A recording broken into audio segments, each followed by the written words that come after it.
I like state parks. I seen a deal the other day where they want hundreds of thousands of dollars for repairs above this, but their budget is right on $34,000–35,000 a year. Million. If you privatize that, and you took that 35 million, or is having it in parks the best use of it? Privatization fits some things really good and other things not so hot. I believe privatization really fits your parks. There's a note in there that Arizona is doing what? You got it in your book. Closing their parks. I don't want to close them. I want to privatize them. I think the private industry will run them better than we do. Now, I'm only using 35 million, so put that in there. But I'm not counting you're going to sell or lease the property, and there's going to be millions in that. Well, we'll just count the budget, yes. I was just going to say some of them have to pay anyway, even when they are state owned. Some of them's making money, and some of them's losing a fortune. That's a lot of parks. Hey, you might even want to keep some. Got to get you guys going, because you've got to ask those questions. Could you keep some? Of course you could. Your premier parks. But I bet that the private industry would jump on most of those parks.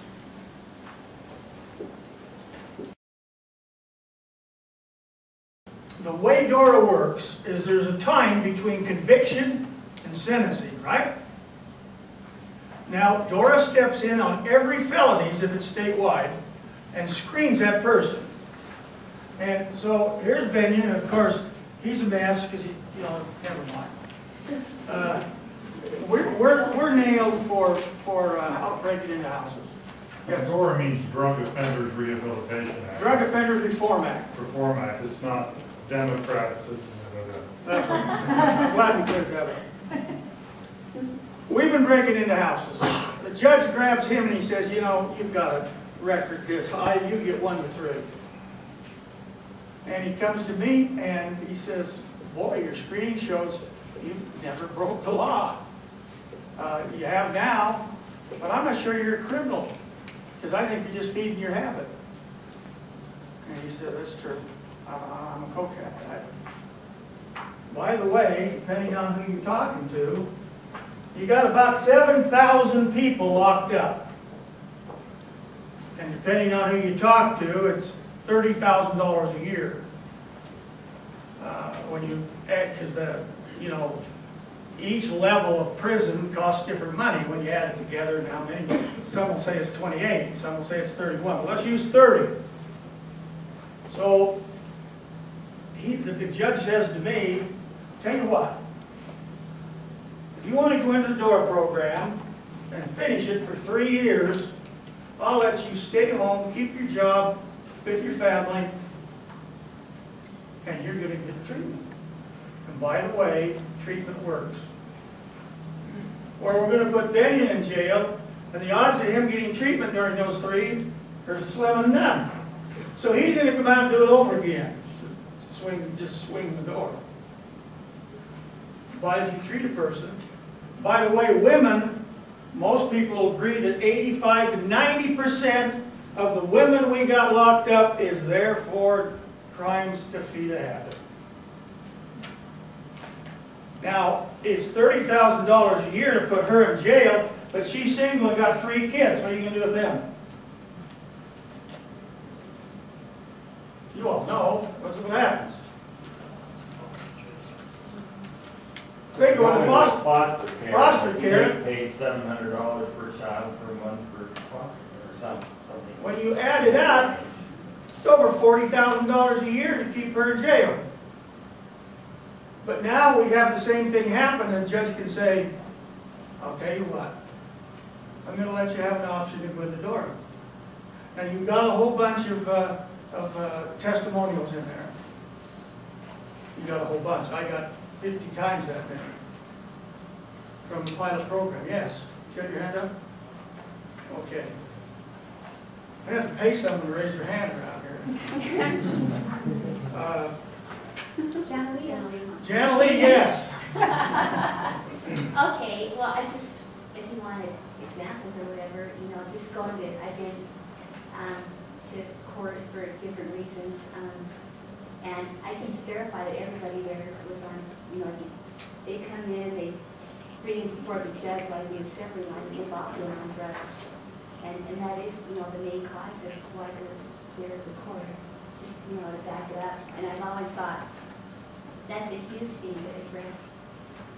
Okay, I'm almost done. We'll go back to how you're working. Dora costs about $5,000 a month. Go back to you. We got this pilot program with these people in it. How many was in the pilot? Well, you had 250 in the first pilot. And then you had 1,500 go through the statewide DORA program.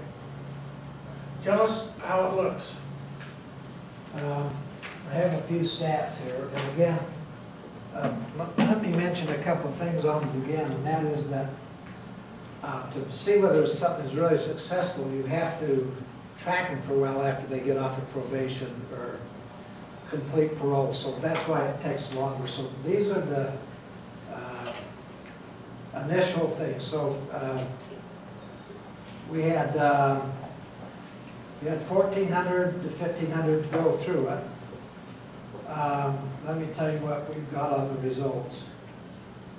41% so far for those that have exited supervision, 41% of the probationers and 23% of the parolees who exited supervision had a successful completion. And parolees are not quite as successful because they're a little harder. The probationers haven't been in the system as many times. Let's see.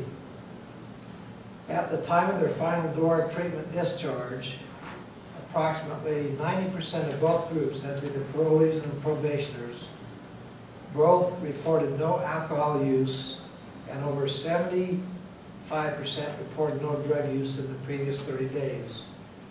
Over 60% of both groups became employed while in DORA treatment, so they became employed.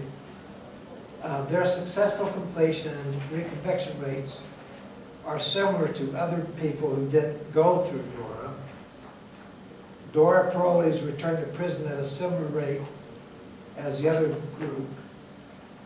And on the average, DORA probationers received shorter initial jail sentences than those that didn't go through DORA.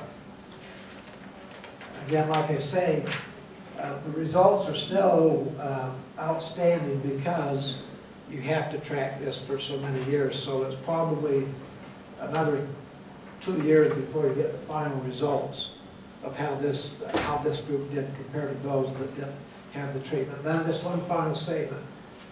We do know that 75 to 80% of those that go to prison have some kind of substance abuse issue. Any questions? By the way, they've stayed home. They've got a job. They're paying taxes.